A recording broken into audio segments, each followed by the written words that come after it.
been a long time since we talked. What have you been up to these days, man? You say you're in Florida. I spend probably about 15 to 20 days in the wintertime in Florida a month. I still have 2 kids back home. I got 4 kids total. One's graduated from college. One's at North Dakota playing for the Fighting Hawks. And then I got a 16-year-old daughter and a 10-year-old son. So when they go back to my ex-wife's house, then I come down here. So you're busy man, busy man. I was gonna ask about Jackson playing at Nodak there, your alma mater. How's that going? He's drafted. He's putting up more than a point a game. He's in his sophomore year, is it? A kid looks like a stud. Thank you.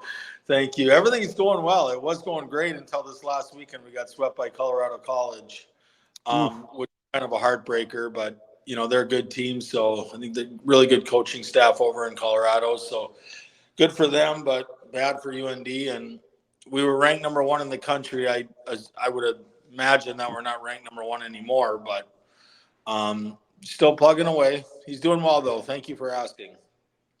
That's Jay, awesome. I was going to ask you, obviously, we're looking forward to another John Tavares revenge game. You know a thing or two about this whole rivalry. Do you remember your first game back on Long Island?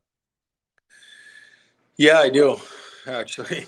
Well, my first year was a tough year being with all my off-ice stuff as far as my, my health and stuff. But I do remember that. I mean, I spent 7 years there, and I mean, it was a fun 7 years. I mean, it was obviously probably had my most success on Long Island.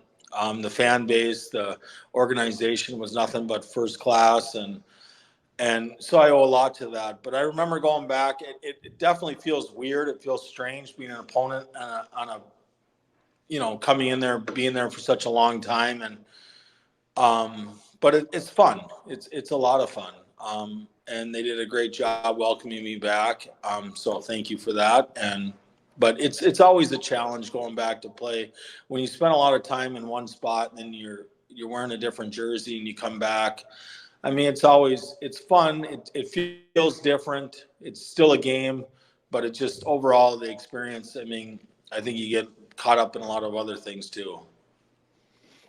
Yeah, I believe it. Moving on from the Islanders there to play with the Maple Leafs for 3 years. I think some viewers want to know what that experience was like. You said, the Islanders were a top tier organization, top class the whole way. I don't think anyone could argue the Maple Leafs aren't the top of that hill. How'd you find it being there for 3 years and being a Maple Leaf? It was awesome. I mean, you want to talk, it's the Yankees of baseball. It's the organization from the owners down to everybody was outstanding. And I mean, unfortunately for me, my first year was a tough year coming in there, signing a contract for 5 years and kind of having the wool pull over my eyes, in training camp with the health issue. And it took me a long time to feel normal again, probably most of the season actually. But the organization was unbelievable, first class, everything about it, from the organization to the doctors to the support I got. It was awesome. And I cherished my time there. Like I said, the first year was a tough year. It was unfortunate. And then after that, obviously we had some changes and I really liked it. I mean, I was a big Brian Burke fan. I always have been and I always will be. And, it's unfortunate that, I didn't get to spend the last 2.5 years or whatever there, because I really started to feel at home and felt great. And what a place to play. Nothing beats it. Hands down, nothing.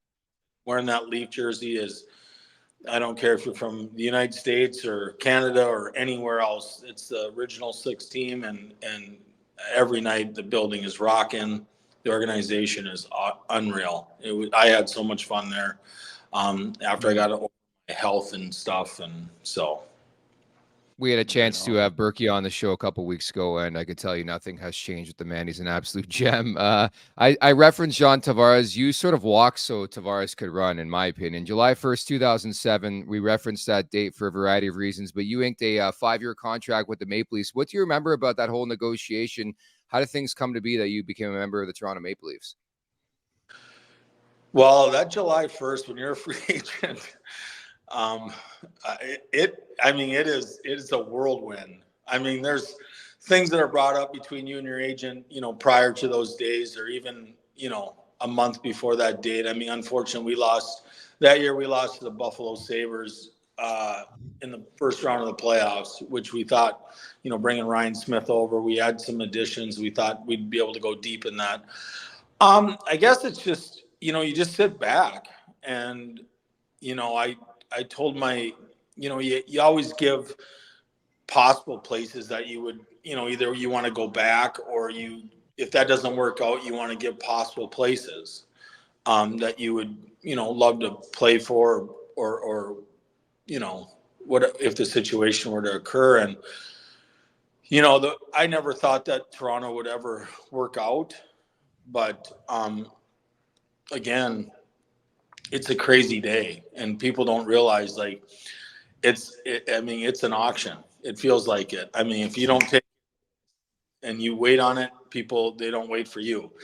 And when I got the call about Toronto was in the mix a little bit, I obviously wanted to hear farther on the subject. And we just got the deal done sometime in the afternoon, and I was ecstatic. I actually, to be honest with you, I was living on the lake up north by Detroit Lakes, Minnesota, by Fargo-Moorhead. That's where we lived in the summertime. And I remember when I signed, it was a cooler day in Minnesota that day. And I had a pair of jeans on, a shirt on, and a sweatshirt on, and I had socks on. And after I signed, like, the family's all hugging and whatever. And I ran straight for the dock and jumped off the dock and screamed, yeah. I mean, it was come true for me. But I just wish I could take back that first year. That was not a fun year for any of it. It was just a couple games in, right? And you were diagnosed, no? I was diagnosed at training camp. So, okay. And it's a fortunate thing. It's unfortunate, but it's a fortunate thing. I mean, most people, they probably don't catch this stuff till they're 50 years old, when they start going up for their, annual checkups. And, we do, obviously, Rosie knows this, and we do a blood and urine test every training camp. And, it's not unlikely for them to come back and ask to take one of those two things again, just to check. And, when he asked me the third time, I knew in training camp, when he asked me the third time, it was kind of a weird deal, because he said, I was like, I mean, the doctor, Rosie, Dr. Noah Foreman, he was the best. And he's like, Blakey, can we take your blood again? And I was like, what the hell? I'm like, what's going on? He goes, I want you to meet me at this, it's Princess Margaret Hospital, cancer in downtown Toronto. Jeez. I didn't know what it was, though. He just said, I want you to meet me at the hospital, do your blood. And at the time, there was so much construction, I went in the back, so there was no emblem, there was no sign, no nothing on the whole building. So I met him right there. Sarah, my wife at the time, came with me, and we went and did my blood, and then we went upstairs. And the whole time, I'm like, what the hell's going on here? And we get to the second floor, and when he goes, we're going to go to the second floor. And when the elevators opened up, it says Princess Margaret Cancer Research Center. Wow. I got chills now, but I literally fell to my knee, and I was like, what the is going on? And he goes, we're going to go to the right here. And I'm like, I'm still shaking, obviously. Right. And so I go in and meet the doctor, and he's like, do you want the good news or the bad news? And I said, well, I know where I'm at, so that's the bad news. Tell me some good news. And so he told me what I had, and he took my bone marrow out of my back, and the rest is history. Jesus, what a whirlwind. Like, you're getting prepared to play a hockey season. I mean, I know what training camp's like, where your mind's at, and I just can't imagine something more out of left field that would just rock you to your core. Well, yeah, it did. I mean, it rocked my whole family. But I mean, now it's questions after question, right? It's like, okay, now what?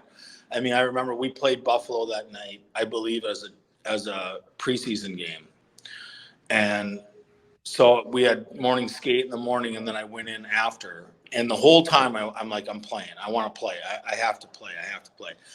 But shit, I couldn't walk because they took the bone marrow out of my back, so it stemmed down to my leg a little bit, and it was pretty sore. And I did go to the rink, but yeah, I mean that's then the questions start to flow. Like what now? What's going to happen? Am I gonna be okay to play? What's the prognosis of this? And the one thing he showed me that I wouldn't die from it. So that, they caught it early enough. And I still take medicine every day in the morning. It's like a multivitamin. It's chemotherapy in a pill form. I've been taking it since 2007. Like I said, the doctors they were unbelievable. The organization was in full support. Yeah, it was just mentally, I think I needed some time to separate. It was hard because you're coming in the number one market in the world for hockey. Yeah. And, you just signed this deal, and it was challenging, like how mentally it was draining. Like I couldn't escape it. Even when I went to the rink, you'd think that that's your escape. And it was hard for me to escape the fact that every 2 minutes I'd be like, dude, I have leukemia. Like, what's going on here?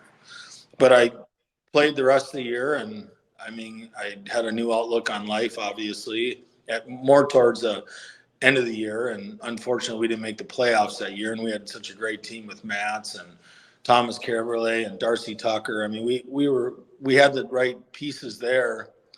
And unfortunately, we fell short. Well, Daniel writes in, way to kick cancer's ass, Jason. And it's very well said. And it's just a humanizing story, which I think is important. I was just going to add to, like, the pressures of even playing in Toronto. You compound that with the fact of everything you were dealing with, pretty crazy stuff. And like, that's the first time I've heard sort of the whole story in a nutshell there. And I appreciate you bringing that to light. I want to wrap with this one. I want your utter honesty on this. So you go from the Coliseum to Scotiabank Arena. I think it's a real rags to riches story. How was that like? Well, it's funny because people, you always know people on the other team when you play on the opposing team, and they'd walk in the Coliseum and they'd be like, "Are you serious right now? Like, this is an NHL ring?" Like, like when guys would joke around, like when they're at the time. I love the Coliseum. It had, it was old. It had a lot of obviously nostalgia and memories, and with all the, names in the rafters and stuff and what they accomplished back.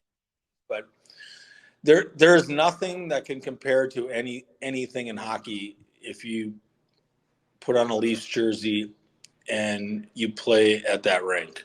It is every single night. It is jam packed, and it is so much fun, and the amenities of the rink and just everything about it was so special. I look back now. I'm 10 years or 10 and a half years removed from the game now. It's like I watch the Leafs on TV. Obviously, I'm a big Austin Matthews fan. Jonathan Tavares, Nylander. I watch them as much as I can, or as long as they're on TV. And it's just, I look back and I'm like, that was unbelievable. Hopefully, none of these guys take it for granted, because it's not like that everywhere. I think the support around the league is tremendous in every city that they have a team. I just think it's so much different there. And it's the media hotbed. Yeah, no, exactly. And I was just going to say, like, and you would know as good as anybody else, Rosie, as well. Like, you win in this market and you're a legend for life. That's why we talk about it a lot in this podcast, like the Matthewses of the world, the Marners, the Nylanders. Like, you win just one and you're on top. You get statues in front of the building, right? Yeah, it's win or die. You win 3, 4, 5 games. It's the parade. They're setting up the parade. You lose 3, 4 games. It's like, oh my gosh, we're trading everyone away. But that comes with the big market. There's a high expectation. If you don't fulfill those high expectations, obviously, you got disappointed fans, and you got, it's disappointing for the organization, because they do put a winning product on the ice every year. They put guys that, you look at their team now, that are very, very good. If not, in the tops in the best in the world. So there are high expectations, and I knew that going in. I probably maybe wasn't prepared for that. I remember I didn't score in the first 2 games of the year, and I'm talking about my leukemia, and they're talking about I'm in a scoring slump, and I'm like, it's 2 games, Jesus. and but like I said, there's just high expectations, but it's one of the best organizations ever, probably built in all of sports.